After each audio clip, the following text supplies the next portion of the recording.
ang pin ng canopy bago siya lumipad. Mga detalye na balita, ibabahagi maya-maya.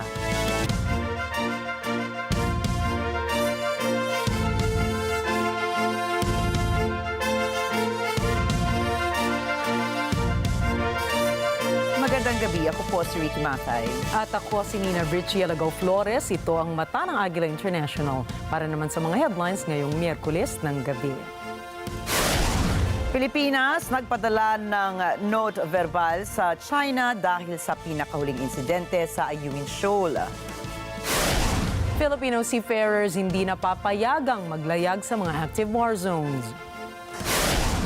Japanese Emperor Naruhito at Empress Masako nasa Britanya para sa 3-day state visit. GOES-U weather satellite ng NOAA matagumpay na na-launch ng SpaceX. At aabot na sa 20 ang Philippine delegation na sasabak sa Paris Olympics.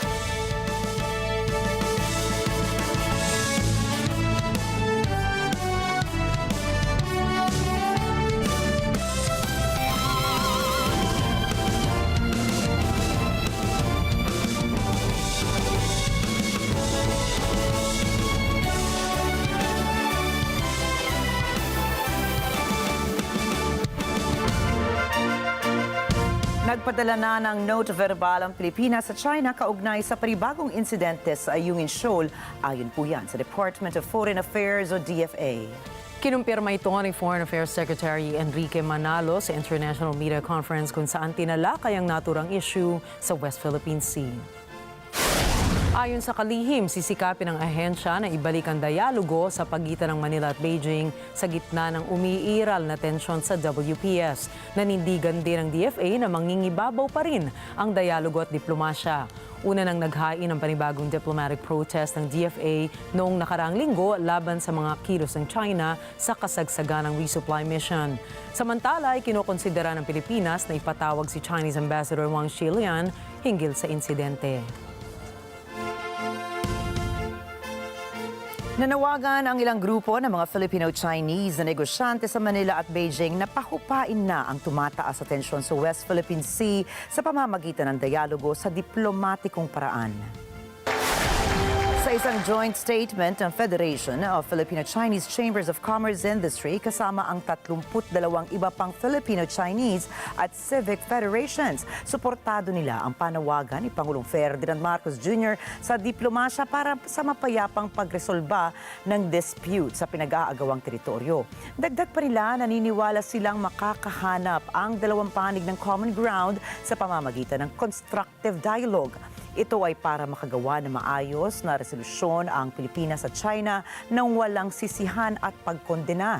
Samantala, nanawagan din ang kilusan ng artisanong mangingisda sa Pilipinas na matugunan ang naturang tensyon sa WPS. Sa isang pahayag, umapela ang grupo dahil sa labis na naaapektuhan ang kabuhayan ng mga Pinoy fisher folks sa WPS sa gitna ng panghaharas ng China Coast Guard. Paliwanag ng grupo, 25% ng kabuuang populasyon ng mga fisher folk sa bansa ang direktang apektado sa patuloy na tensyon sa WPS. Kung kaya, panawagan din ito na magkaroon ng negosasyon sa ibang mga bansa, maging sa China, upang maresolba ang tensyon sa pinagtatalunang lugar. Muling pinagtibay ng Pilipinas ang pangako nitong palakasin ang bilateral defense ties nito sa Brunei Darussalam. Ito ay kasunod ng pagbisita ng delegasyon ng Ministry of Defense ng Brunei sa Department of National Defense o DND headquarters sa Camp Aguinaldo, Quezon City noong June 19. Pinangunahan ng retired Brigadier General Dato Seri Palawan, Haji Ali Rupendi bin Haji Perudin, ang Permanent Secretary ng Ministry of Defense ng Brunei, ang delegasyon. Nasa Maynila sila mula June 18 hanggang 20 para sa 19th o 9th iteration ng Joint Defense Working Committee meeting sa pagitan ng Manila at Bandar Seri Begawan. Pinangunahan naman ni Defense Undersecretary Angelito De Leon ang pagpupulong. Pinuri niya ang mga makabuluhang kontribusyon ng Brunei Darussalam sa pagtatatag ng BARM sa pamamagitan ng International Monitoring Team at Independent Decommissioning Body. Hinimok din ni De Leon ang Brunei na tulungan ang lokal na ekonomiya at industriya ng BARM. Inaprubahan ng National Economic and Development Authority o NEDA Board ang paglikha ng isang 16.1 billion pesos na proyekto upang pabilisin ang internet connection sa Pilipinas. Ang Philippine Digital Infrastructure Project o PDIP ay popondohan sa pamamagitan ng Official Development Assistance mula sa World Bank. Ito po ay naglalayong palakasin ng broadband connectivity sa buong bansa, partikular sa mga malalayong lugar at pagandahin ang cybersecurity. Layunin din itong magdala ng high-speed internet connection sa mga lugar na walang access dito. Sinabi pa ni NEDA Secretary Arsenio Barisacan, marami ng benepisyo ang naibigay ng broadband services sa mga Pilipino. Binigyan din niya na ang proyektong ito ay magbibigay daan para sa pag-connect ng mas marami pang Pilipino na magpapasigla sa economic development. Ipinahayag ng Bangko Sentral ng Pilipinas o BSP na parami ng parami ang mga Pilipinong nag-iimpok sa bangko. Ayon sa BSP, mula nang inilunsad nila ang Basic Deposit Account o BIDA noong 2018 ay mahigit na sa 24 na milyong BIDA and ang nabuksan sa fourth quarter ng 2023. Ito ay para matugunan ang pangangailangan ng mga walang bank account at nasa low-income sector. Mas mataas ito ng 58% kung ikukumpara ito sa 15 milyong accounts na naitala sa fourth quarter ng taong 2022. Ayon sa BSP, madaling buksan ng BIDA dahil abot kaya ito at mayroon itong mababang opening balance na hindi hihigit sa 100 piso. Simple naman ang hinihinging identification requirements at walang required maintaining balance para dito. Magpapatupad ng bagong polisiya ang Department of Agriculture o DA sa susunod na taon para pababain ang presyo ng agri-products sa Pilipinas. Sinabi ni Agriculture Undersecretary Asis Perez na layo nilang mabawasan ang mga regulatory process ng ahensya. Ito ay bahagi na rin para makapang-akit pa ng mga investors sa Pilipinas. Sa kasalukuyan, nagiging komplikado ang regulatory process at nauulit ang mga requirements na siya namang nagiging sanhi ng pagtaas ng presyo ng mga bilihin. Nais nilang tanggalin ang mga hindi na mahahalagang requirements upang mapagaan ang proseso. Isa na po rito ang pagkakaroon ng epekto sa pagbaba ng presyo ng mga agri-products. Umaasa silang matatapos ang pag-aaral ng bagong regulations sa mga susunod na buwan para ito ay mga ipatupad na agad sa taong 2025.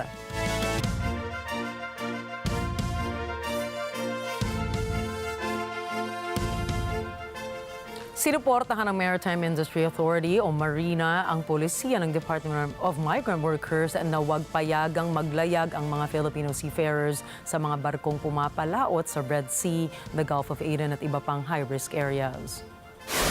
Kamakailan ay nalagay sa panganib ang buhay ng 21 tripulanteng Pilipino na sakay ng MV Tudor. Ang nasabing barko ay sinalakay ng grupong Houthi na nakikipaglaban sa bansang Israel. Bagamat ligtas na ang mga Pilipinong biktima ng Houthi, ay sinabi ng Department of Migrant Workers na hindi na sila magpoproseso ng mga papeles ng mga OFWs para sa MV Galaxy Leader o MV Tudor or MV True Confidence at MV Tudor. Sinabi ni Marina Administrator Sonia Malaluan na walang halaga o pera ang makapapalit sa buhay ng isang mandaragat. Anya, ang kaligtasan ay hindi nakapagkakasunduan. Kaugnay nito, mahigit 78 Pilipino ang nagpahayag na sila ay may karapatang tumanggi na maglayag sa mga lugar na may digmaan.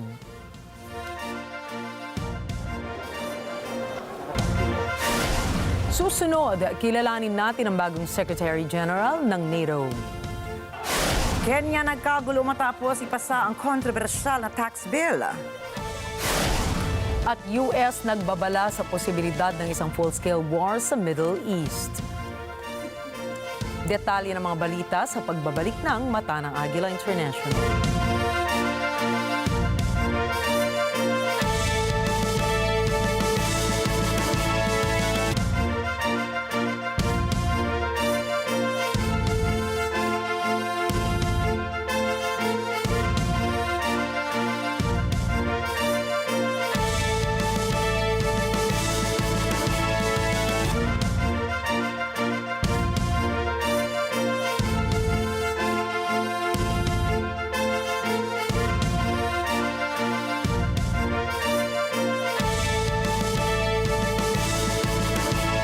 portion is brought to you by Northview Solutions. Let us build it for you. Ang mga maiinit na balita At rumaratsyad ang usapan ng bayan. ihahatid namin sa 100%! 100% ang pagbabalita. 100% talakayan! Lunes hanggang Biyernes. Alas 5 hanggang alas 7 ng umaga. Live na live sa Radyo Agila 1062 Mega Manila. At sa Net 25. 100%! Sunet 25. Let's get together. Sunet 25. This portion is brought to you by 318 Automart.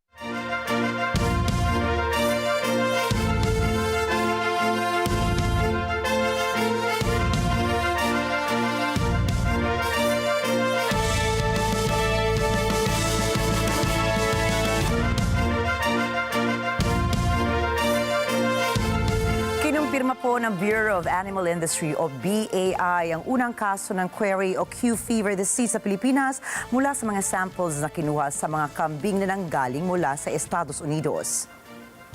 Matapos ang anunsyo ng BAI, pinatay ng mga otoridad ang lahat ng 94 na kambing na nakwarantin sa dalawang bukid. Isa po ay matatagpuan sa Pampanga at isa sa Marinduque. Ayon kay Agriculture Assistant Secretary Arnel de Mesa, ito ay upang maiwasan ang posibleng pagkalat ng Q fever. Kasalukuyan ding iniimbestigahan kung nagkaroon ng kapabayaan ang nag-import ng mga kambing.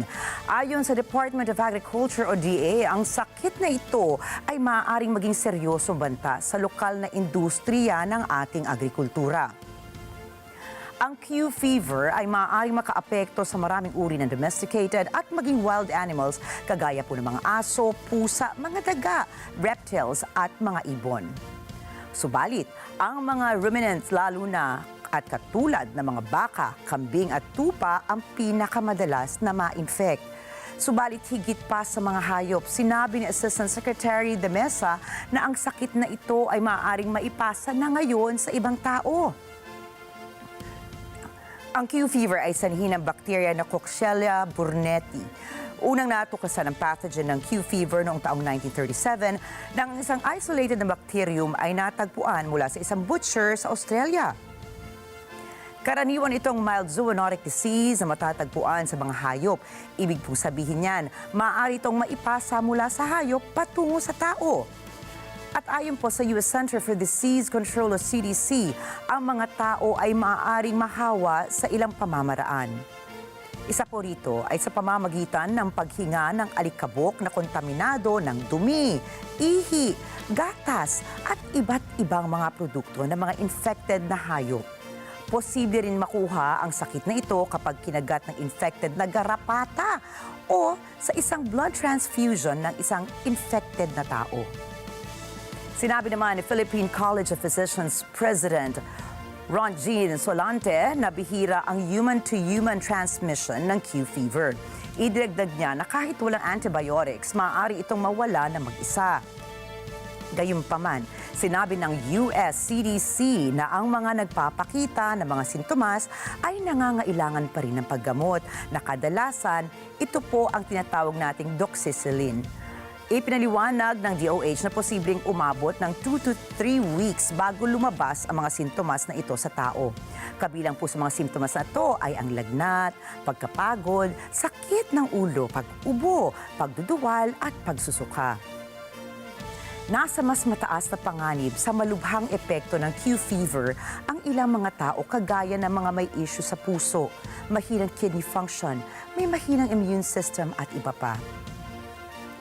Sinabi naman ni Assistant Secretary de Mesa na ang Department of Agriculture ay nagpaplano ng magpatupad ng pansamantalang pagbaban sa pag-import ng mga kambing mula sa Estados Unidos. Ito po ay magtatagal hanggang sa matukoy ang pinagmulan ng sakit. Gayunpaman, tinitiyak ng BAI sa publiko na may mga hakbang ng ginagawa upang mapigilan ang pagkalat ng Q fever.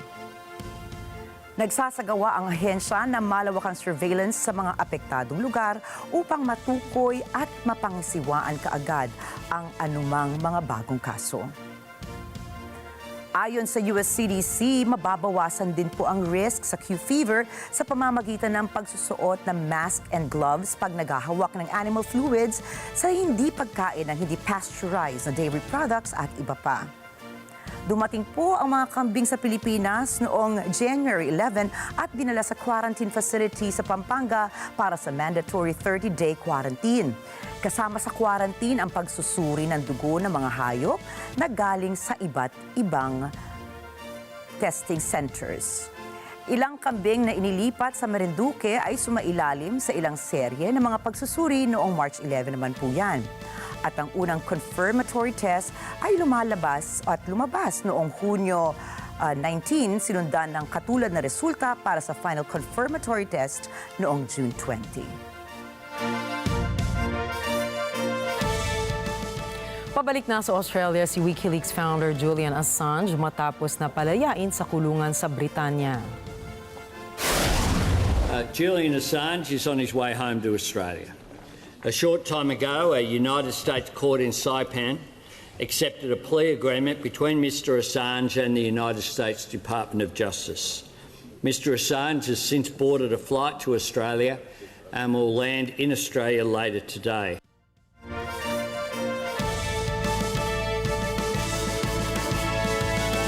Nagtapos kasi ang plea deal niya laban sa extradition sa US sa loob ng 12 taon. Sa loob kasi ng 5 taon ay nananatili ito sa high-security prison sa Southeast London at halos 7 taon naman sa Ecuadorian Embassy. Magugunitang nitong Lunes ay pumayag ang 52 anyos na si Assange na pumasok sa isang plea deal para sa felony charges na may kinalaman sa isa sa pinakamalaking US government breaches ng classified materials matapos na isiwalat ito sa kanyang website. Inilathala nito sa kanyang website ang kalahating milyong sekretong military document na may kinalaman sa giyera ng US sa Iraq at Afghanistan. Sinuportahan naman ni Australian Prime Minister Anthony Albanese ang desisyon kung saan sinabi nito na ito lamang ang marapat gawin matapos patagalin ng mahigit 1 dekada ang pagtuloy ng kanyang kaso sa Estados Unidos. Now, regardless of your views about his activities, and they will be varied, Mr Assange's case has dragged on for too long. I've said repeatedly that there was nothing to be gained by his continued incarceration. And I am pleased that he is on his way home to Australia to reunite with his family here. Samantala, bilang paghahanda sa posibleng pag-atake ng North Korea ay nagsagawa ng live fire drills ng Seoul. Ayon po yan sa ulat ng South Korea Joint Chiefs of Staff. Sinabi ng militar ng Seoul na ginamit ito ang homegrown Chunmoo Multiple Rocket Launch System para maihanda ang mga sundalo sa giyera. Dagdag ng South Korean Army, lumahok ang nasa 190 na sundalo ng Navy at Air Force nito kasama ang nasa 80 military equipment, partikular ang mga corvettes at mga fighter jets. Sa isinagawang drills, pinaputok ang mga Chunmoo rocket launchers sa Boryong para patamaan ang mga targets na nasa 55 kilometers ang layo. Giit ng Seoul na isang key military weapon ang Chunmoo rocket launchers kontra sa artillery threats ng Pyongyang sa gitna ng contingency. Isang malawakang rally ang isinagawa ng North Korea laban sa Estados Unidos. Ang anti-rally na ito ay sinabay ng gobyerno ni North Korean leader Kim Jong-un sa pagdiriwang ng ika-74 na anibersaryo ng Korean War. Mahigit 100,000 katao ang sumali sa anti-US rally na ginanap sa isang stadium sa Pyongyang. Ipinahayag ng mga nagrally ang kanilang determinasyon na palakasin ang nuclear capabilities ng kanilang bansa. Pinansagan din ng North Korea na ang June 25 ay ang araw ng pakikibaka laban sa imperialismo ng Estados Unidos. Inaabangan naman ng maraming political experts kung ano ang magiging pahayag ni Kim ukol sa muling paglulunsad ng Pyongyang ng mga military reconnaissance satellites. Naglabas ang International Criminal Court o ICC ng mga arrest warrants para sa dating Defense Minister ng Russia at ang Chief of Staff ng militar nito. Ayon sa kanilang pahayag, ito ay dahil sa kanilang mga pag-atake sa mga power plants ng Ukraine. Sinabi ng ICC na may kaugnayan ang kaso sa mga strike laban sa maraming electric power plants at substations na isinagawa ng Russia sa Ukraine noong mga nakaraang taon. Subalit walang posibilidad na madakip sila dating Defense Minister Sergei Shoigu at Chief of Staff General Valery Gerasimov upang harapin ang mga indictment. Ito ay dahil hindi miyembro ng ICC ang Russia at hindi nito kinikilala ang jurisdiction ng korte. Kaagad ding binasura ng Russian Security Council ang mga arrest warrants. Gayunpaman, ang hakbang na ito ay ang pinakabagong pagsisikap ng ICC na makialam sa digmaan sa Ukraine. Noong nakaraang taon, naglabas ang korte ng warrant para kay Russian President Vladimir Putin na inakusahan ng responsibilidad sa pagdukot ng mga bata mula sa Ukraine. Isang napakalaking karangalan ang maitalaga bilang Secretary General ng NATO. Ito ang naging pahayag ni outgoing Dutch Prime Minister Mark Rutte matapos siyang italaga bilang susunod na Secretary General ng NATO. Sinabi pa ni Rutte sa kanyang X account o dating Twitter na ang alyansa ng NATO ay mananatiling mahalaga para sa kanilang collective security. Ang collective security ay isang international law concept na tumutukoy sa isang sistema kung saan ang mga estado ay nagtatangkang pigilan o itigil ang mga digmaan. Nagpasalamat din ang dating Dutch leader sa tiwalang ibinigay sa kanya ng mga kaalyado. Nakatakdang simula ni Rutte ang kanyang trabaho bilang NATO Secretary General ngayong darating na October 1. Papalitan si Rutte si incumbent NATO Chief Jens Stoltenberg na 10 taon ding nanungkulan sa nasabing military alliance group. Nasa United Kingdom, sina Japanese Emperor Naruhito at Empress Masako bilang bahagi ng 3-day official visit sa nasabing bansa. Ito ay matapos maudlot ang royal visit nito sa United Kingdom noong 2020 dahil sa COVID-19 pandemic. Sinimulan nito Martes ang official program ng state visit ni Japanese Emperor Naruhito at Empress Masako sa Britanya sa pangunguna ni King Charles III sa UK. Bahagi ng highlight sa pagbisita ng Japanese royals ay ang state banquet sa Buckingham Palace kung saan ay makakasama nila ang pamilya ng British royals. Inaasahan din ang pagbisita ni Emperor Naruhito sa Windsor Castle para magbigay respeto sa yumaong British monarch na si Queen Elizabeth II. Ito na po ang pangalawang state visit ni Emperor Naruhito sa UK mula pa noong 2019. Dumating na ang puwersa ng kapulisan ng Kenya sa Hiri noong Martes. Ito ay kaugnay ng pinakaaabangang misyon upang matulungan ang bansang ito sa Caribbean na labanan ng makapangyarihang gangs. Narito si Sean Davila para sa report. Suot ang kanilang camouflage na mga uniforme, helmet at armas. May 200 pulis ang lumapag sa Haiti noong Martes sakay ng isang eroplano ng Kenya Airways sa tarmac ng Port-au-Prince. Inaasahang 2,500 ang kabuang bilang ng puwersa mula sa Kenya at iba pang mga bansa sa Africa at Caribbean na tutulong maisakatuparan ang misyong ito na may pagtango ng United Nations. Nangako si US President Joe Biden na bibigyan ng malaking pondo ang misyong ito subalit hindi nagpadala ng puwersang Amerika. Pinuri ni Biden ang pagdating ng Kenyan police bilang simula ng kinakailangan tulong ng Haiti. Ayon kay Biden, karapatan ng mga tao ng Haiti ang makaramdam ng kapayapaan sa kani-kanilang mga tahanan, makabuo ng mabuting buhay at tamasain ng kalayaan ng demokrasya.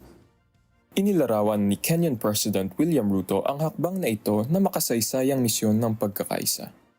Samantala, umarap ang Kenya sa isang marahas na araw nang pasukin ng mga demonstrador ang parlamento nito at may sunog na naganap sa tanggapan ng gobernador. Ito ay kaganapang nagtanim ng pagdududa kung paanong tutulong ang Kenyan police sa Haiti habang nagkakagulo sa sariling bayan nito. Ang misyong pagpapadala ng mga puwersang kapulisan sa Haiti ay hatid ng iba't ibang bansa sa pangunguna ng Kenya at inaprobaan noong 1 taon ng UN Security Council. Sean Davila para sa mata ng Agila International, trusted, connected, on point. 22 katao ang namatay sa isang protesta laban sa iminungkahi na di makatawirang finance bill sa Kenya. Nagpaputok ng live round sa mga pulis sa mga nagpoprotesta na nagdulot ng ilang pagkamatay at daan-daang pagkasugat. Ayon sa mga nagpoprotesta, ang batas ay magpapataw ng hindi kayang bayaran na buwis sa mga mamamayan at maging sa mga negosyo. Sa simula, iminungkahi ng batas na magpataw ng 16% sales tax sa tinapay at 25% duty sa mantika. Mayroon ding planong pagtaas ng buwis sa mga transaksyonal na pinansyal. Dagdag pa pa ang isang taunang buwis sa pagmamay-ari ng sasakyan na katumbas ng 2.5% na halaga ng sasakyan. Bagaman inalis na ng gobyerno ang ilang mga kontrobersyal na panukala, nais ng mga nagpoprotesta na tuluyang alisin ang buong batas. Sa kasalukuyan, magpapatuloy pa rin ang batas sa 16% na buwis sa mga kalakal at serbisyo para sa pagtatayo at pag-equip naman ng mga ospital. Mapapanatili rin ang pagtaas ng rate ng import taxes mula 2.5 papuntang 3%. Marami pong Kenyans ang nag-aalala na ito ay maaaring magdulot ng mas mataas na gastos sa health services at mas mataas na presyo ng mga imported na produkto. Pansamantalang tinanggal ng korte sa New York ang ilang gag order laban kay dating US President Donald Trump. No, it won't stop me from testifying. The gag order is not for testifying. The gag order stops me from talking about people and responding when they say things about me. We have people saying things about me and I'm not allowed to respond. So this judge has taken away my constitutional right. And as the Republican candidate and somebody that's leading Biden by a lot, I should be able to respond. But this guy's got me with the gag order. Now we're filing, I think today, a constitutional motion to get this out. We'll be filing a lawsuit on the constitutionality of it. Ang mga gag order na ito ay pinataw ng korte kaugnay ng hush money case ito kung saan napatunayan siyang guilty noong nakaraang buwan sa pamemeki ng mga business records at dokumento. Base sa kautosan ay nilabas ni Justice Juan Merchan, papayagan ng magsalita sa publiko si Trump ukol sa mga testigo ng kaso at ang kabuuang jurors ukol sa pagdinig ng kanyang kaso. Ipinagbabawal pa rin sa kanya ang magsalita sa publiko tungkol sa court staff, prosecutors at ang kanilang mga pamilya. Itinatago ang pagkakakilanlan ng mga jurors dahil sa high-profile nature ng kaso at hanggang ngayon ang kanilang mga pangalan ay nananatiling protektado. Magugunitang ipinatupad ni Merchan ang gag order noong March dahil sa pag-atake ni Trump sa anak ng isang hurado. Kinundi na naman ito ni Trump kung saan sinabi niya na ang gag order ay hindi makatarungan at unconstitutional. The gag order has to come off.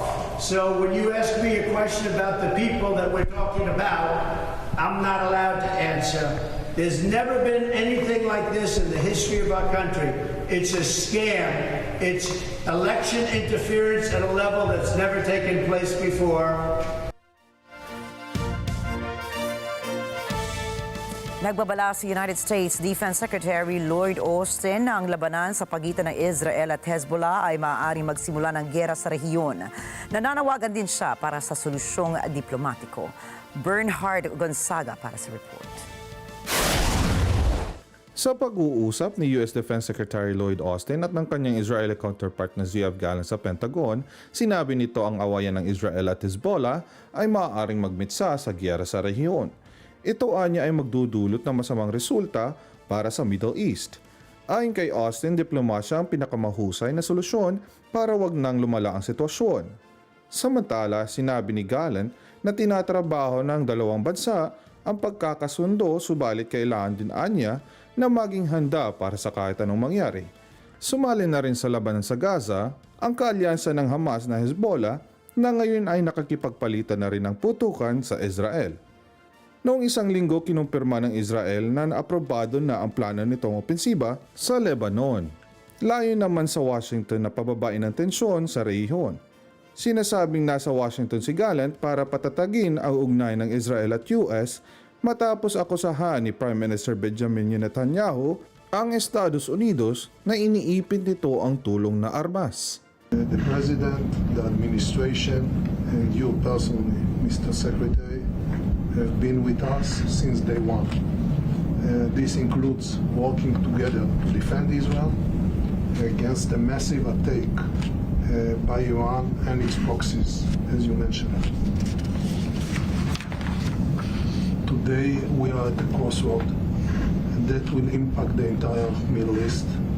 I'm here to discuss the ways to achieve our common goal. Bernhard Gonzaga para sa Mata ng Agila International. Trusted, connected, on point. Susunod, insidente ng pananaksak sa China tumataas na. Bilang ng atletang sasabak sa Paris Olympics, nasa 20 na. And Taylor Swift and Dave Grohl nagkakantsawan dahil sa sabay na London tour. Mga detalye ng mga balita sa pagbabalik na mata ng Agila International.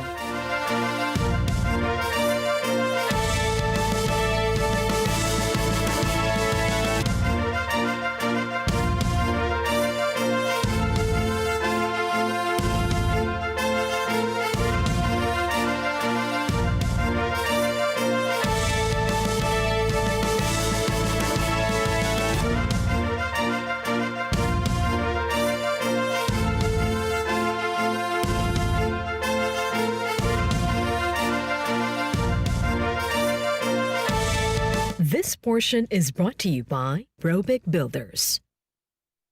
Alam namin ang iyong pagsisikap. Dama namin ang iyong mga sakripisyo.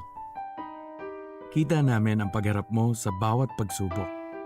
Kaya sa kabila ng mga hamon ng buhay, nandito kami para umalalay. Kasi katulad mo, gusto rin namin ang magandang bukas para sa kanya. Hatid namin ang dekalidad na edukasyon at makabagong pasilidad sa abot kayang halaga. Kaya huwag ka na mangamba. Sasamahan ka namin tuparin ang mga pangarap niya.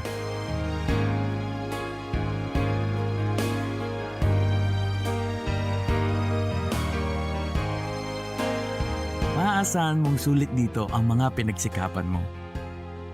Sa aming mga makabagong pasilidad at sistema ng edukasyon. Ilalabas natin ang aking talino at mga kakayahan niya. Kahit sa munting halaga, makakasiguro ka na makakasabay siya sa mabilis na pag-ikot ng mundo. Sa new era, karamay mo kami sa bawat hamon. Kaagapay mo kami sa bawat hakbang. Kasama mo kami sa bawat ngiti at tagumpay.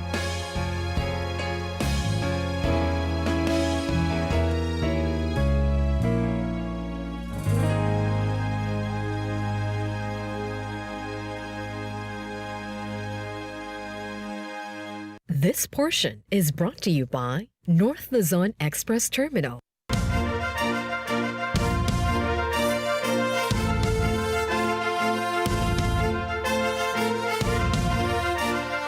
Nagbabalik ang mata ng Agila International sa pagpapatuloy ng mga balita ngayong gabi. Ligtas na nakapag-landing si Dutch pilot Nadine Melkumian matapos bumukas ang canopy ng sinasakyan nitong aircraft habang nasa himpapawid.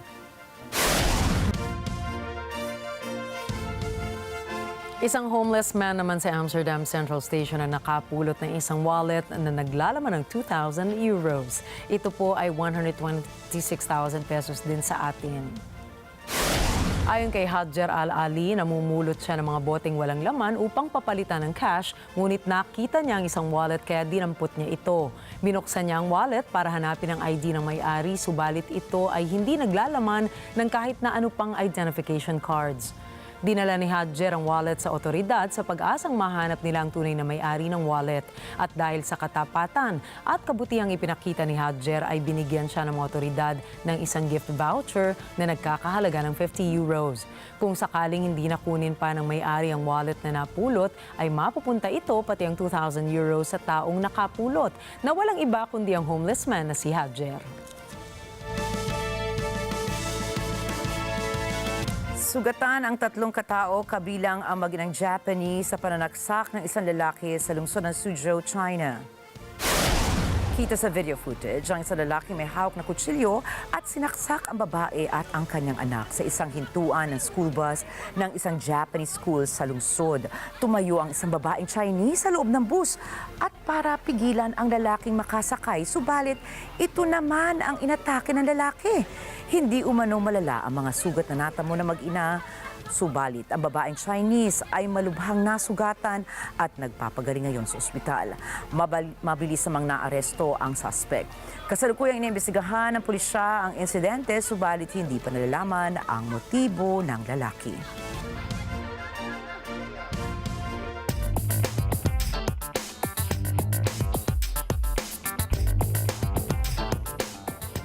Nagkasundo ang Mexico at Estados Unidos na ipatupad ang seguridad ng American agricultural inspectors matapos ang isang insidenteng kinasangkutan ng dalawang avocado and mango export certifiers. Si Cherry Recolizado para sa report. Noong Hunyo 14, dalawang health supervisors mula sa United States Department of Agriculture o USDA ang panandaliang hinarang sa gitna ng police protest dahil sa issue ng sahod sa bayan ng Paracho.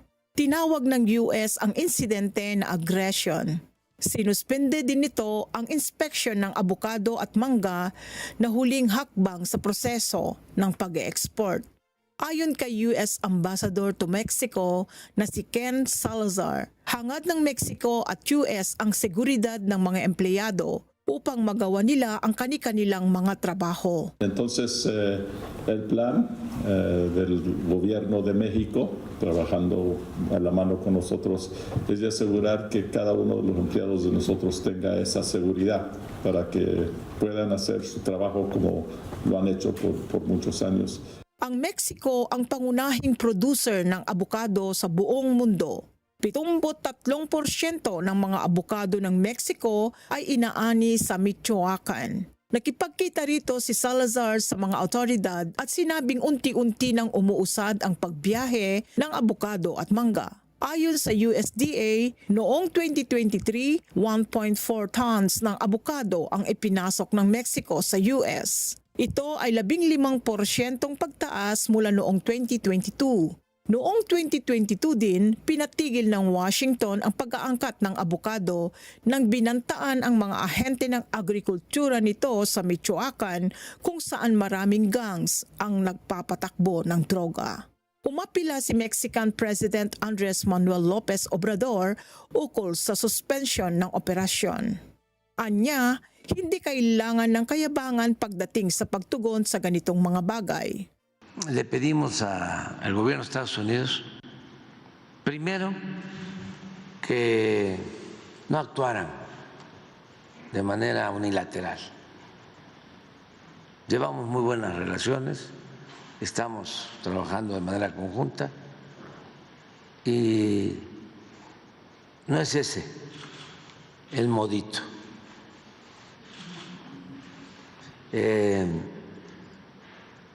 ¿Para qué tanta prepotencia? ¿Para qué? Cherry Recolizado, mata ng Agila International. Trusted, connected, on point. Tumaas ng halos 3% ang presyo ng bilihin at serbisyo sa bansang Canada noong Mayo. Alamin po natin ang detalye mula kay Marjorie Quintos. Sa kabila ng inaasahang pagbagal ng inflation dito sa Canada, base sa tinatawag na year-over-year price increases, ikinagulat ng marami ang 2.9% increase ngayong Mayo kasunod ng 2.7% hike noong Abril. Ayon sa Statistics Canada, noong Mayo, tumaas lahat ng presyo ng renta at mortgage ng mga bahay, pagbabakasyon at pagbiyahe na kadalasan ay papuntang US, gasolina, insurance ng sasakyan at mga bilihin. Ito ay sa kabila naman ng pagbaba ng presyo ng mga bahay, telepono, internet service, computers at damit ng mga lalaki noong Mayo din. Nagbabala ang mga ekonomista na kung tataas pa ang economic indicators tulad ng kawalan ng trabaho sa mga darating na linggo, maaaring hindi matuloy ang plano ng Bank of Canada ukol sa pagbaba ng interest rates. Marami ang umaasa na ibababa ng Central Bank ang key lending rate nito sa Hulyo matapos nitong ibaba ng 25 basis points sa 4.75% noong Mayo. Layon nitong pamalagiin sa 1 hanggang 3% lamang ang inflation sa bansa. Marjorie Quintos para sa Mata ng Agila International. Trusted, connected, on point.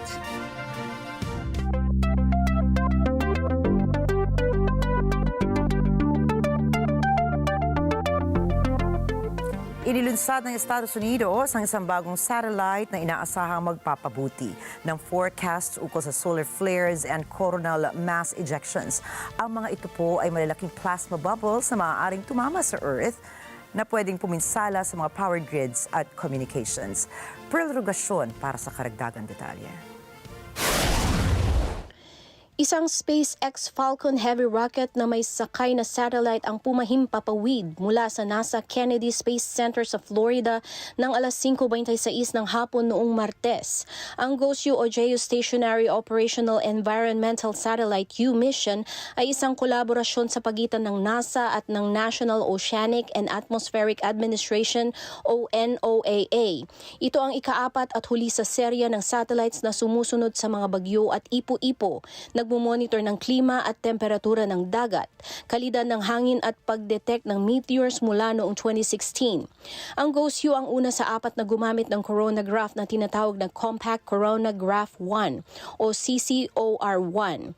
Hinanarang ang coronagraphs ang disk ng araw at hinahayaang maobserbahan ang pinakalabas ng layer nito na tinatawag na corona. At sa kauna-unahang pagkakataon, may coronagraph na ang US na oobserba sa solar corona na halos tuloy-tuloy. Babasahin ng CCOR-1 ang resulta kada 30 minuto. Sa kasalukuyan, ang pagitan ng pagbasa nito ay kada 8 oras. Ang satellite na ginagamit dito ay noon pang 1995 na titigil na sa operasyon sa darating na 2 taon. Ang paggamit ng CCOR-1 ay sinasabing bagong chapter sa space weather observations sa panahong ang mga tao ay mas sensitibo na sa paiba-ibang galaw ng araw. Pearl Rogacion, para sa mata ng Agila International. Trusted, connected, on point.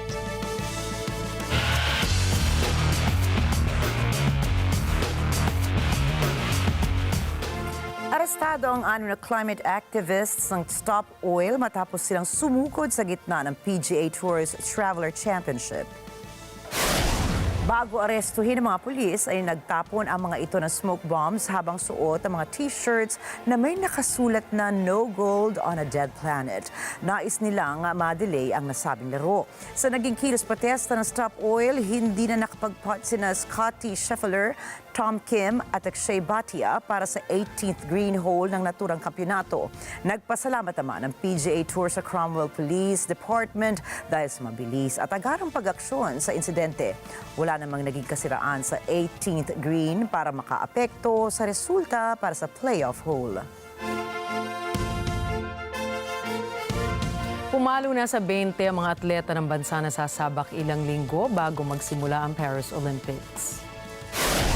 Ayon kay Philippine Olympic Committee President Abraham Tolentino, nadagdag ang mga swimmers na sina Kayla Sanchez at Gerald Hatch, kasama rito ang judoka na si Kiyomi Watanabe at mga babaeng golfers na sina Bianca Pagdanganan at Dori Ardina. Si Hatch ay pasok sa men's 100-meter butterfly, habang si Sanchez na dating Canadian na nagpalit ng nationality noong 2021 sa pagka-Filipino ay sasabak sa women's 100-meter freestyle.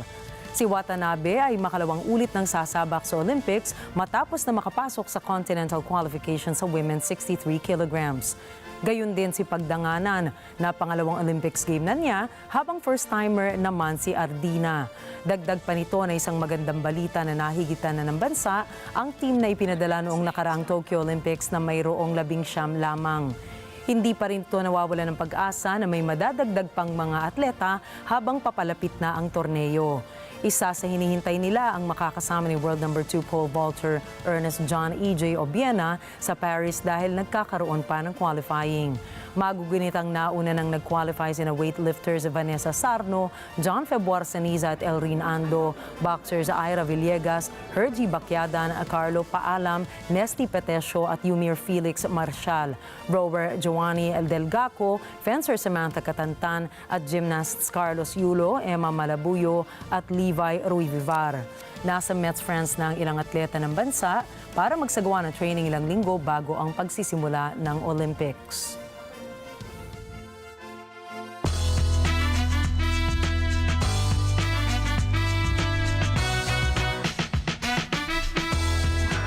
Nakiusap ang singer-songwriter na si Charlie XCX sa kanyang mga fans at tigilan na ang anti-Taylor chants sa kanyang mga shows. Iginiit ni Charlie sa kanyang inilabas na post sa Instagram na hindi niya hahayaan na magpatuloy ang mga ganitong pangyayari. Kasunod ito ng insidente ng pagsigaw ng "Taylor is dead" ng mga fans ito. Kasama ang ilang pag-atake sa kanyang mga fans sa megastar sa Sao Paulo, Brazil. Sinabi ni singer o ng singer na kabaliktaran ito ng gusto niyang mangyari at nababahala siya na lumala pa ang mga ginagawa ng mga ito. Nilinaw din ni Charlie na maayos ang ugnayan nila ni Taylor at masaya siyang maimbitahan sa Eras Tour nito. Samantala, sabay na naglabas si Charlie at Taylor ng kanilang mga albums kung saan waging nakuha ni Taylor ang top spot sa music chart para sa album na The Tortured Poets Department.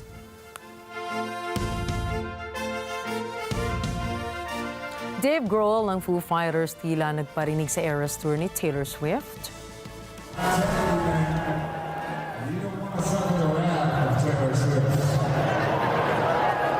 So we like to call our tour the Eras Tour. Because I feel like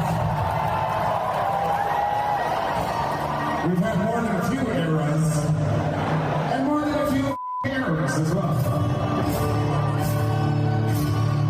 Just a couple. That's because we actually play live. What? Sa kanilang live performance sa London, pabirong sinabi ng band member na hindi niya gugustuhing makipag-away kay Swift. Sa kabila nito, sinabi ni Grohl na tatawagin nilang Eras Tour ang kanilang tour dahil kaya nilang tumugtog ng live. Agad naman itong kumalat sa social media kung saan maraming mga Swifties ang naglabas ng sama ng loob. What you just did is an unforgettable moment in not just my life, but every one of my band members, every single one of our crew. Our band is going to be playing live for you for 3.5 hours tonight. They deserve this so much, and so does every one of my fellow performers. And you just gave that to us so generously. We will never forget it. Sa sumunod na araw sa kanyang concert, pinasalamatan namin Taylor ang kanyang banda. Ayon pa sa kanya, ang mga ito ay tutugtog ng live sa loob ng halos 4 na oras. Hinala ng mga netizens, ito ay bilang sagot sa mga parinig ni Grohl. Matatandaan na noong taong 2015, sinabi ni Grohl kung gaano nito iniidolo si Taylor Swift bilang isang kapwa singer.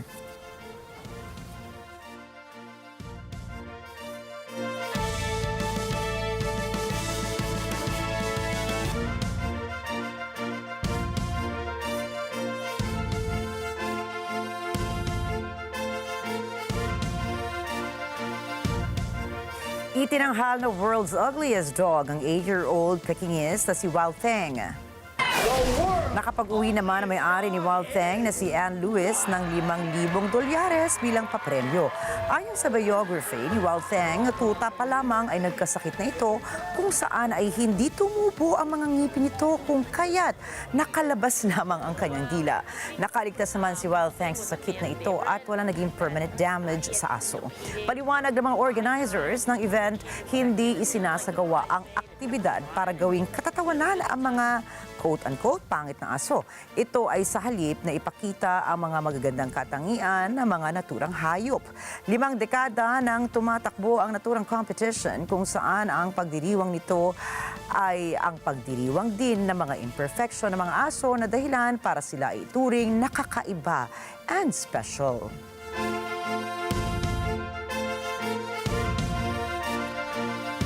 Upang makapaghatid ng mahalagang impormasyon sa mga migranteng manggagawa sa Estados Unidos, nagdagdag ng 6 na wikang website ng migrantworker.gov. Layon din ng International Labor Affairs Bureau na maunawaan ng mga non-English speaking migrant workers kung ano ang kanilang mga karapatan sa ilalim ng batas ng Estados Unidos. Si MJ De Guzman para sa karagdagang impormasyon. Inilunsad noong Agosto 2023 sa wikang Ingles at Espanyol lamang ang migrantworker.gov o trabahadormigrante.gov ay nasa 6 na karagdagang lengguwahe na. Haitian Creole, Brazilian Portuguese, Vietnamese, Simplified Chinese, Tagalog at Arabic. Hatid ng International Labor Affairs Bureau, ang website ay dinisenyo upang matulungan ang migrant workers na malaman at maunawaan ang kanilang labor rights at social protection sa panahong papasok na sila sa US workforce. At ang paghatid ng impormasyon sa wikang naunawaan ng mga migrante manggagawa ay malaking hakbang upang matiyak na naintindihan nila ang mga dapat at hindi dapat gawin sa paghahanap at pagtanggap ng trabaho.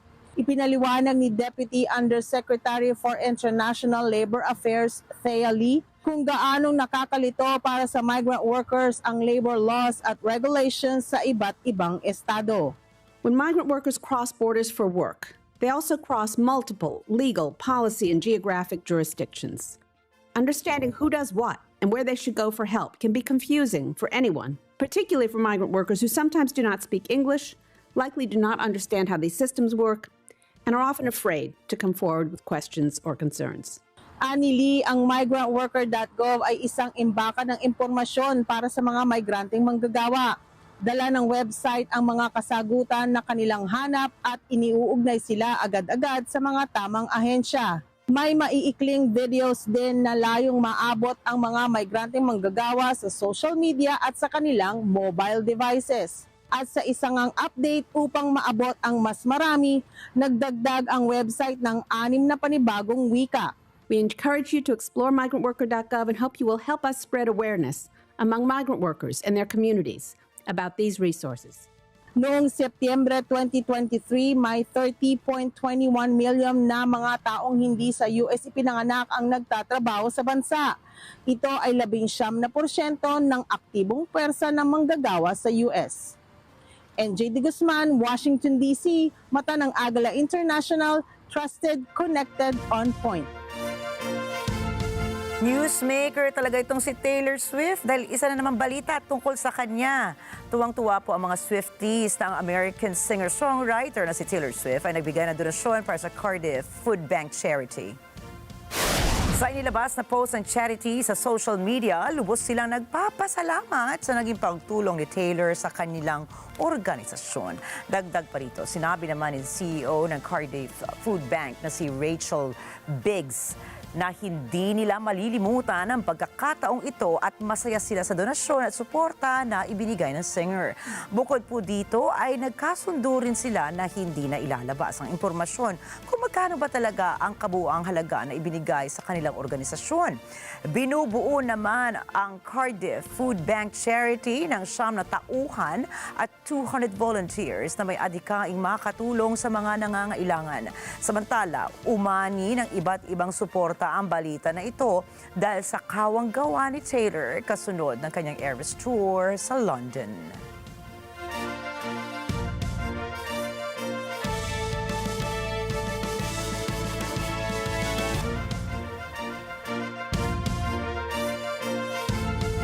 Ako, Ricky, itong mga magkakasunod na mga nangyayari na umapalibot kay Taylor Swift, parang more and more, ako convinced na yata tayo na maging Swiftie. Ay, tignan mo naman, mukhang writers natin, mukhang Swifties na rin.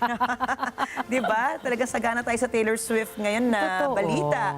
Kaya mukhang matutuwa rin lahat ng Swifties dahil sabi nga nila, diba?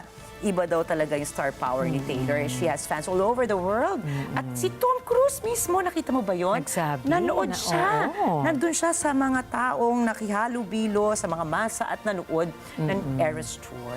Oo, grabe na Di ba? Grabe na At hindi lang yun, mabuti ang puso. Di ba sabi nga natin, talagang ipinaglalaban niya ang karapatan ng mga ibang musikero at mga artista, di ba? Tsaka sarili niya staff. Oo, napakabait niya sa sarili niya tapos staff. ngayon malalaman mo na siya ay nagkakaloob ng tulong, na malakihan ito, hindi ito pipitsuging magkano lamang. Although hindi naman dinesclose yung amount. But I think, kabutihang puso pa rin na magbigay Yung magbigay ka ng maliit, di ba? Kung ano man yung kakayanan mo, kabutihang puso na yan. Pero yung magbigay ka ng malaki, ibang usapan pa yan. Sabi nga nila, di ba, pay it forward. Always pay it forward. Pero yung balita mo kanina, yung Foo Fighters naman, di ba? Magaling talaga sila. They're classics talaga. Siguro isa itong paalala rin sa atin na hindi mo kailangang ibaba ang iba para ikaw ay umangat. Kanya-kanya naman, that's why it's art. This is personally for me, di ba? Totoo rin yan. Kanya-kanyang art yan. Art yun ni Taylor at mukha namang effective ang kanyang ginagawa. So sana na lang we don't put others down just to put ourselves up. Oo, totoo. Agree ka ba doon? Agree. Pero hindi kasi nawawala, alam mo na, nagkaroon ng panahon na hindi rin mawawala sa mga performers minsan na nagpa-plus one. Alam mo yung term na plus one sa mga concerts, di ba?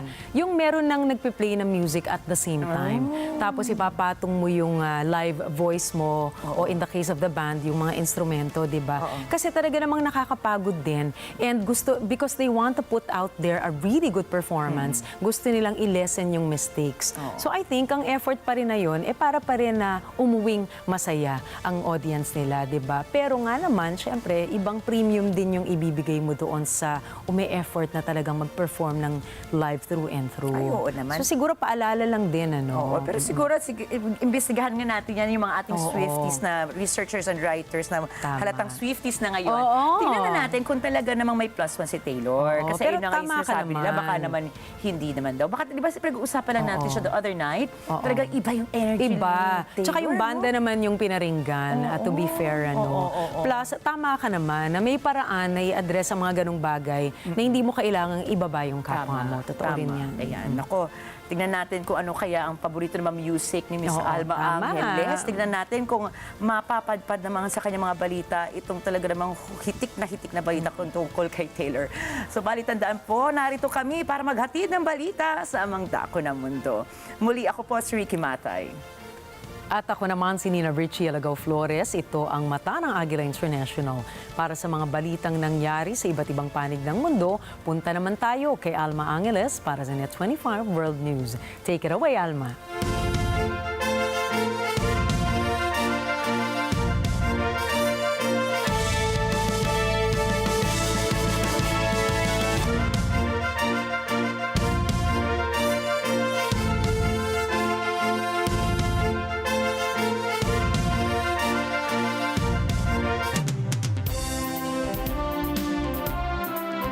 Thank you, Nina Enrique. Good evening, everyone. I'm Alma Angeles, and you're watching Net 25 World News. On tonight, top stories.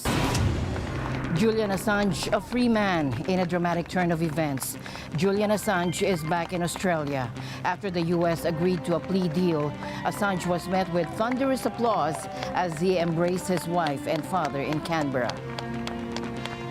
Kenyan parliament under attack. Protests in Kenya erupted in violence as demonstrators stormed the parliament building, setting it ablaze. Police were forced to open fire to disperse the crowd. China pushing back on trade tensions. Amid simmering economic tensions with the West, China's premier called on countries to reject decoupling from China's economy. And this comes as the European Union prepares to impose new tariffs on Chinese electric vehicles. Researchers warn of a new, more dangerous strain of Mpox circulating in the Democratic Republic of Congo. And this strain is deadlier than previous outbreaks and appears to spread more easily between people. A royal welcome in Britain. King Charles III hosted a lavish state banquet at Buckingham Palace to welcome Emperor Naruhito and Empress Masako of Japan. The three-day state visit marks the close relationship between Britain and Japan.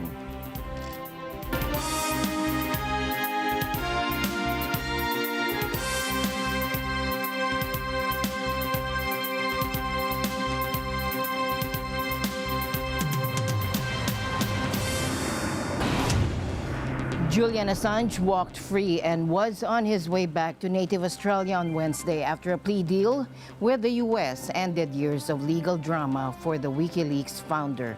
Today is a historic day. It brings to an end 14 years of legal battles. And finally, after 14 years of legal battles, Julian Assange can go home a free man. This also brings to an end a case which has been recognised as the greatest threat to the First Amendment in the 21st century. The prosecution of Julian Assange is unprecedented. In the 100 years of the Espionage Act, it has never been used by the United States to pursue a publisher, a journalist like Mr. Assange. Mr. Assange revealed truthful, important, and newsworthy information, including revealing that the United States had committed war crimes. And he has suffered tremendously in his fight for free speech, for freedom of the press, and to ensure that the American public and the world community gets truthful and important newsworthy information. We firmly believe that Mr. Assange never should have been charged under the Espionage Act and engaged in exercise that journalists engage in every day, and we're thankful that they do. It is appropriate, though, for this fight to end, and it is appropriate. Prosecutors sought a 62-month sentence, but Assange received credit for the time already served in the UK while fighting extradition.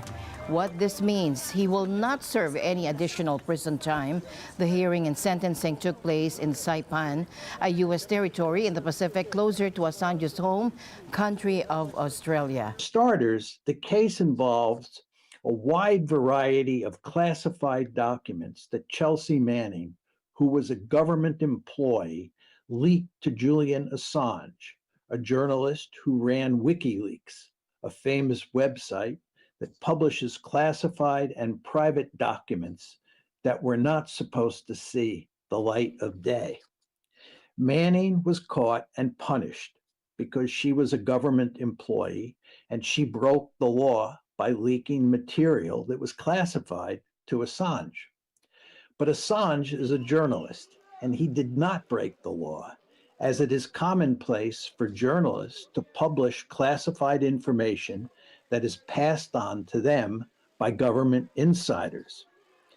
If journalists in the United States were sent to jail for publishing classified material, the jails would be filled with many of America's most famous reporters from newspapers like the New York Times, the Washington Post, and the Wall Street Journal.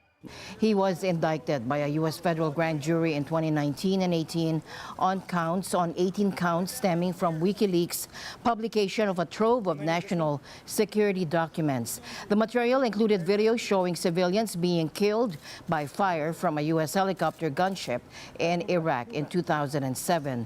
The victims included a photographer and a driver from Reuters. He faced a maximum sentence of 175 years, but the plea deal avoids that. Then, Australian Prime Minister Anthony Albanese was elected in 2022, and he made it a priority to free Assange, a move that coincided with Canberra's rising importance as a U.S. ally in the Pacific. Assange founded WikiLeaks, a platform for anonymously leaked information, in 2006. WikiLeaks gained notoriety for publishing sensitive documents related to the wars in Iraq and Afghanistan, as well as a U.S. helicopter attack in Iraq. Assange has argued these leaks exposed war crimes, but the U.S. government argued they endangered lives. The Kenyan parliament under attack. Protests in Kenya erupted in violence as demonstrators stormed the parliament building, setting it ablaze. Police were forced to open fire to disperse the crowd. Thomas I. Likeness reports. The demonstrations had been largely peaceful when the protests began a week ago. That all changed on Tuesday. Crowds threw stones at police, pushed past barricades, and entered the grounds of Parliament. The military responded by firing live ammunition. At least 5 people are dead, 31 wounded. An angry President William Ruto says the protesters will be punished. It is not in order or even conceivable that criminals pretending to be peaceful protesters can rain terror against the people, their elected representatives, and the institutions established under our Constitution, and expect to go scot-free. After breaching the Parliament compound, protesters ransacked rooms, smashed windows, and vandalized cars parked outside. Rights watchdogs have accused authorities of abducting protesters.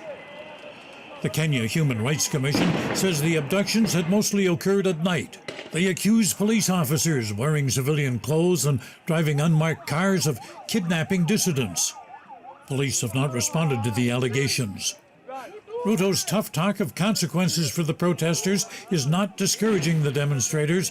As he faced off with security forces Tuesday, protester Kennedy Sankara says despite the brutality, he's not about to give up. The people are dying on the street, and then they deploy these irrational fools in the police uniform to come and distract peace. We will demonstrate.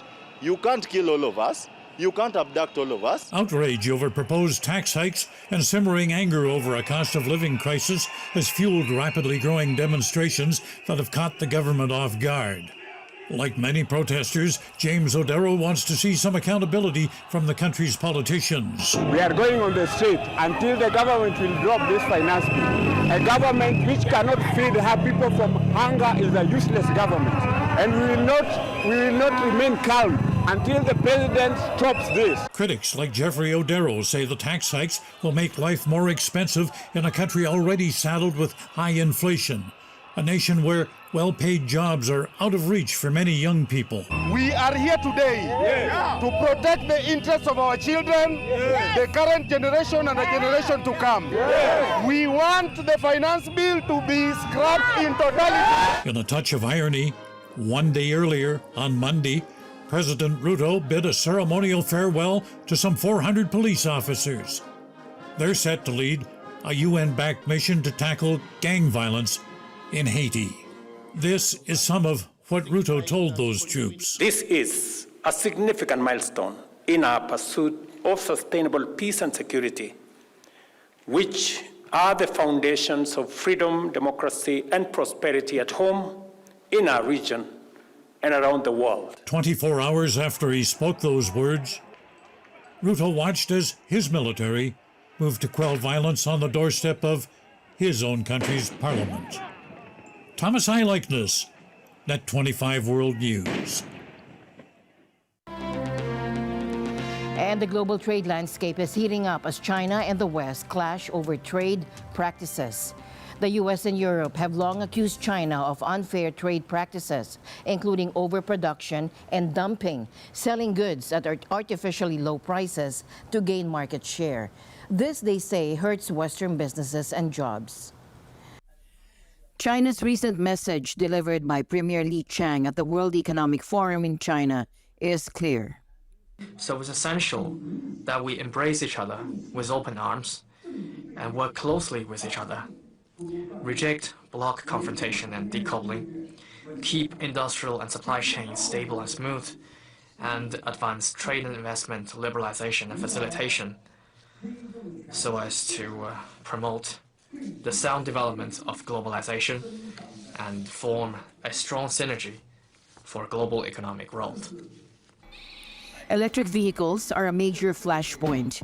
The U.S. has proposed a whopping 100% tariff on Chinese EVs, while Europe is considering a 38% tax. China fears these tariffs will cripple their EV exports, a crucial industry for their future. The dispute doesn't stop at EVs. The U.S. has also imposed tariffs on other Chinese goods, like batteries, minerals, and solar cells. Europe initially agreed with these measures, but has recently backed down, opting for negotiations instead. China isn't taking the EU's initial stance lightly.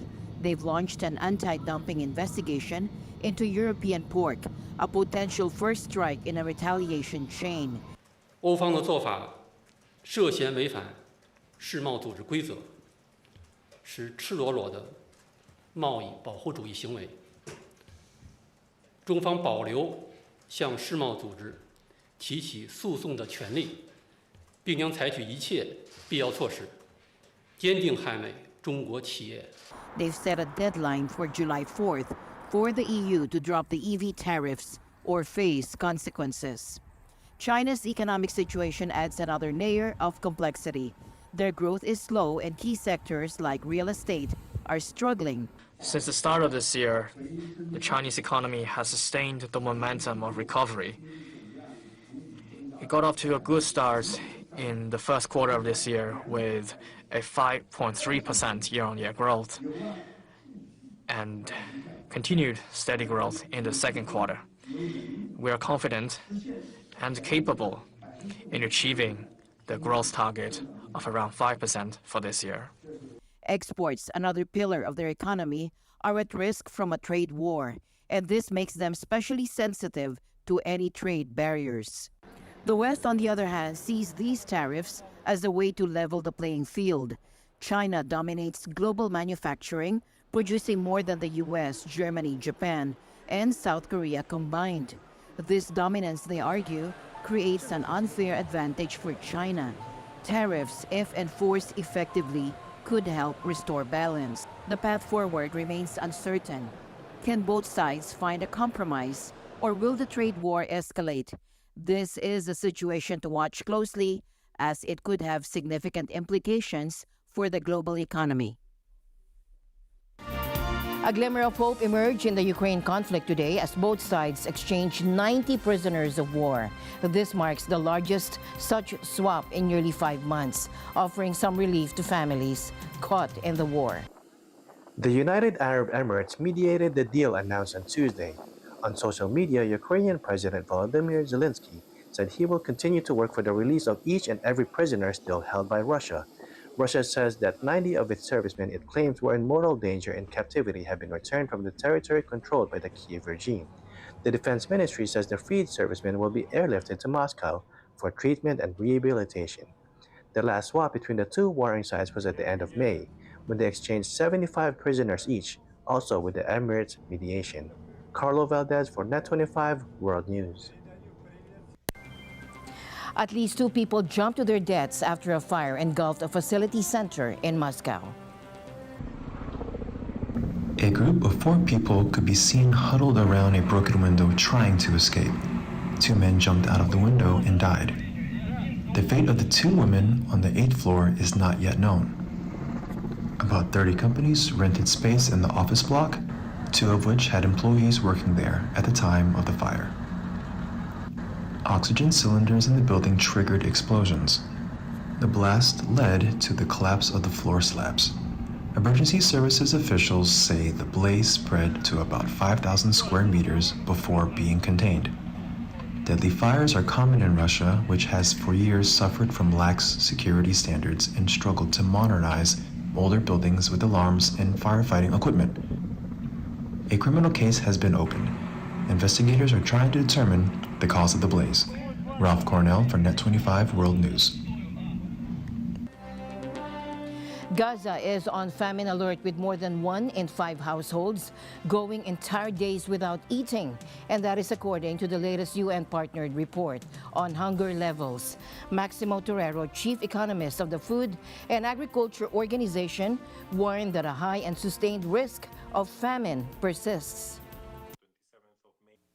While the whole territory is classified in emergency, this means IPC Phase 4, latest IPC findings show that around 495,000 people are still facing catastrophic levels of acute food insecurity. This is IPC 5 through September 2024. This represents 22% of the population of the Gaza Strip, or 1 in 5 Gazians. Another 745,000 people, 33%, face emergency conditions. This is IPC 4. The latest data show that on a regular basis, more than half of the population does not have any food to eat in the house, and over 20% going entire days and nights without eating. هذا الطفل يعني صابها ايه سوء تغذية للدنيا ولا تلاقي لها حبة بندورة عملها ولا حبة بندورة تصيح ما بدي حبة بطاطا بدي بطاطا بدي بيض فش صرنا نحلب بالأكل بنلاقيش شي ناكله ما حد راحنا ما حد حنن علينا. Researchers warn of a new, more dangerous strain of Mpox circulating in the Democratic Republic of Congo. And this strain, belonging to the clade 1 lineage, is deadlier than previous outbreaks and appears to spread more easily between people. The virus has been detected in several border cities, raising fears of international spread. And this concern is amplified by evidence of asymptomatic transmission, where individuals unknowingly carry and transmit the virus. Experts like Professor Trudy Lang of Oxford University emphasize the severity of this outbreak, calling it the most dangerous strain yet. Uncertainties remain about the full extent of the outbreak and the effectiveness of current vaccines against this new strain. Researchers are working to address these questions, but answers will likely take time. After conquering stages worldwide, Taylor Swift, the American singer-songwriter we've all been waiting for, is finally back in London for the Eras Tour. Erica Celestino at the scene. It's been a long time coming, but American singer-songwriter Taylor Swift is back in London for the Eras Tour. Are you ready for it? The Eras Tour began in March 2023 in the United States of America. She performed in Mexico, Brazil, Japan, Australia, and Singapore before arriving in Europe. Taylor Swift kicked off the tour in Stockholm, Sweden in May 2024. followed by concerts in France, Spain, and Portugal. She also performed in Edinburgh, Scotland, Cardiff, Wales, and Liverpool, England. It is called the Eras Tour as Taylor performed songs from each of her released albums. The setlist included songs like Lover, Fearless, Love Story, 22, All Too Well, Enchanted, Delicate, Blank Space, Shake It Off, and Lavender Haze. I'm here at Wembley with my friends to go to a Taylor Swift concert. I'm really excited for the album of 1989. Swifties of all ages, from kids to teenagers to fans who are feeling 22 at heart, have traveled from different places to attend her concert in Wembley Stadium here in London, and showing their never go out of style outfits. I'm looking forward to everything basically. I just love her so much, and I wore waterproof mascara because I know I'm gonna cry when she comes out. Aww, how about you, Troy? I'm looking forward to see Taylor, but mostly I'm looking forward to see how happy she's gonna make her. So. I'm looking forward to all of the Lover 1989 section. They're my favourites. You're probably most excited for surprise songs because you know it by heart. Surprise songs, yeah, definitely. I'm a bit nervous about it, but also the reputation, and I love folklore is also my favourite. So. Not only they're ready to sing along with Taylor, but they also came prepared to exchange the friendship bracelets they made. Of course, we're looking forward to see Taylor perform. It's a lot of her albums. Of course, the new part of the Tortured Poets Department. We're looking forward to that. And I'm looking forward to what mystery song she's going to sing tonight as well. Okay. Everything. Perfect. Everything. Taylor Swift will end the first part of her UK tour in June with London, but will wrap up her European tour by going back to London in August. Reporting for Net25 World News, this is Erica Celestino from London, United Kingdom. Back to you, Alma. A typical weekend in New Brunswick got a whole lot livelier when Filipino families threw a surprise Family Day Bash, and this backyard turned into a vibrant celebration filled with games, crafts, and traditions, all to honor their heritage and strengthen family bonds. Tyra Lu reports. This residential area was turned into an entertainment park as members of the Iglesia ni Cristo here in Eastern Canada to celebrate the Christian family organizations. An ordinary weekend at a residential home in Atlantic Canada transformed into a joyous Family Day celebration when Filipino families in New Brunswick gathered in the spacious yard, turning the day into a fun-filled family event.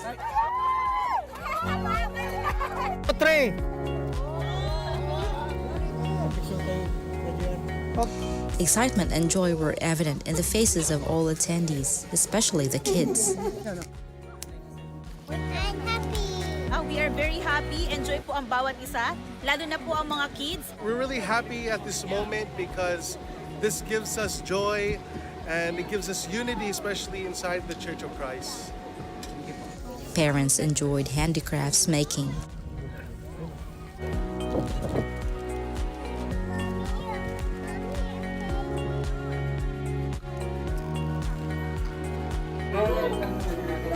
While the kids delighted themselves in jumping on the bouncy inflatables for hours.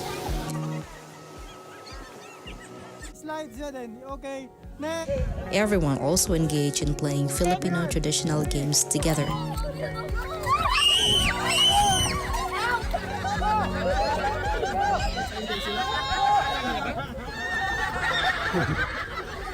Reflecting their shared commitment to preserving and passing on the rich Filipino culture and traditions, even in Canada. Ang importansya ng activity na ito, manatili ang culture ng Pilipino dito sa ibang bansa. The CFO Day hopes to promote family enhancement activities and bonding, as well as foster the brotherhood among the church members.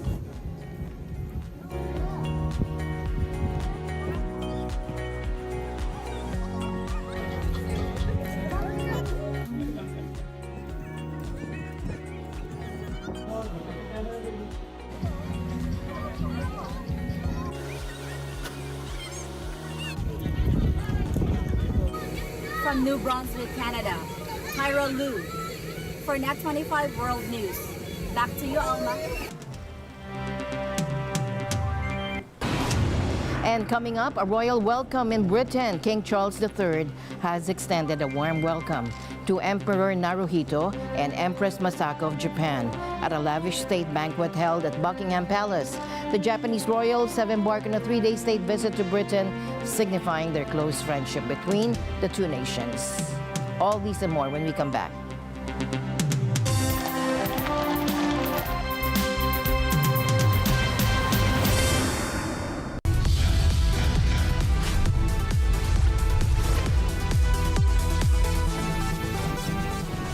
Sa kasulukuyang henerasyon, marami na ang nag-viral. Dahil po yan sa kanilang ginagawang pagtulong sa kapwa. Pero mas marami ang tumutulong kahit walang nakakakita. Kaya naman kung ikaw ay may kilala na grupo o individual na may natatanging pagresponde sa lipunan at maging sa kalikasan, mag-text lamang sa 0915-415-1035 o mag-email sa responde@net25.com at magpadala ng mensahe sa ating Facebook page at Net25TV. Baka kayo na ang susunod nating Certified Key Responder. Let's net together sa Net25. Sa Net25. Ngayong Sabado sa Motorcycle Republic, pagkatapos nating marating ang El Nido, hindi pwedeng hindi natin puntahan ang isa pang sikat na destinasyon sa Palawan. Ito rin ang kukumpleto sa ating Palawan Loop. Finally arrived sa Coron. Nandito na kami, safe. Hindi, wala masyadong alon. Kaya nakapahinga naman.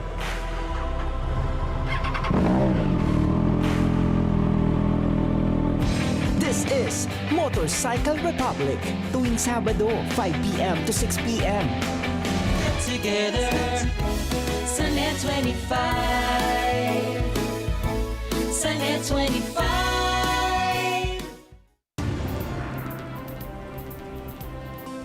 An all-out war is being waged against electric minibuses on a car-free Turkish island. The man leading it says the public transport threatens his corner of paradise. Thomas I. Likeness is back with this report.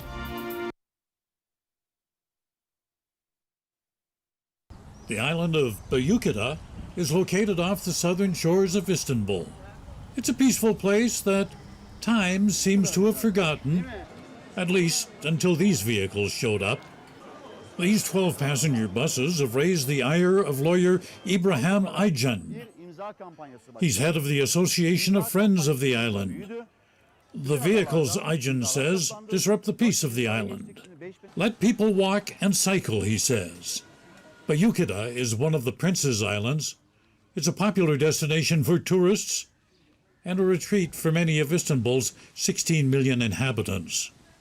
Ya buraya ilk defa geldim ve küçük bir köy gibi. Ya kasaba çok tatlı bir yer ve bence İstanbul'da yeterince zaten o ses, minibüs, kalabalık hakim. Bence burası özel kalmalı, bu şekilde kalmalı. Yani o şekilde bir otobüs, minibüs gerek yok ya. Cars have been banned here since the 1930s. The only motor vehicles allowed are for essential services.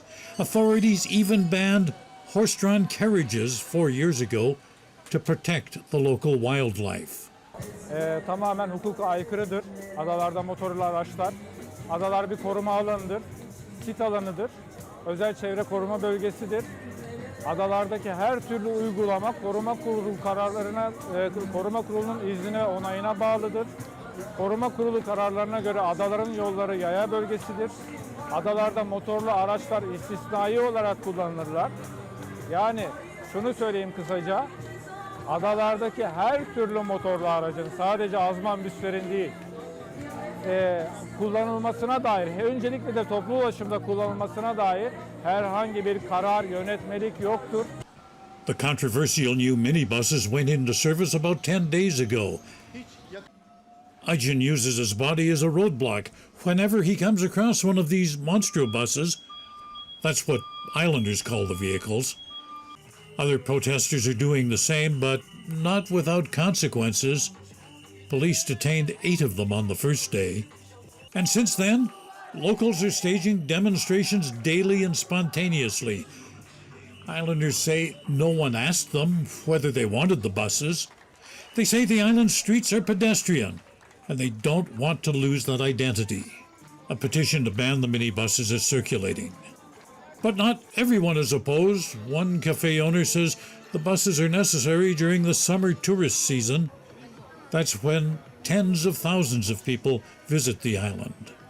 Authorities are defending the buses, saying public transport is essential for the island's inhabitants, especially the elderly and disabled. But for these folks, the fight is on to turn back the clock. Thomas I. Likeness, Net 25 World News. And King Charles III warmly celebrated the strong bond between Britain and Japan during a grand state banquet held at Buckingham Palace in honor of Emperor Naruhito and Empress Masako. And this marks the first state visit to the UK by a Japanese head of state since 1998. Coinciding with the general election campaign. While certain political aspects have been omitted to adhere to neutrality rules, the traditional splendor and ceremony of the visit have been upheld. The Emperor and Empress were warmly welcomed by Charles and Queen Camilla in central London, accompanied by gun salutes and the national anthems of both countries. A series of engagements followed, including meetings with Prime Minister Rishi Sunak, reflecting the UK's efforts to strengthen its relationship with Japan. And during their visit, Naruhito and Charles inspected a guard of honor before traveling in a carriage procession to Buckingham Palace for a lunch reception. Despite facing health challenges, King Charles III led his guests to a special exhibition featuring items from the royal collection related to Japan. And that includes a beautifully crafted scroll from Queen Victoria's library depicting the 17th century coronation of Emperor Go-Mizuno. Japan's Emperor Naruhito and Empress Masako attended a banquet at Buckingham Palace as part of their state visit to the UK. This is the third time that an emperor and an empress from Japan have made a state visit to the UK, highlighting the significance of their visit and the strengthening of diplomatic ties between. And that's all for tonight. We'll see you again tomorrow right here on Net 25 World News. Good night.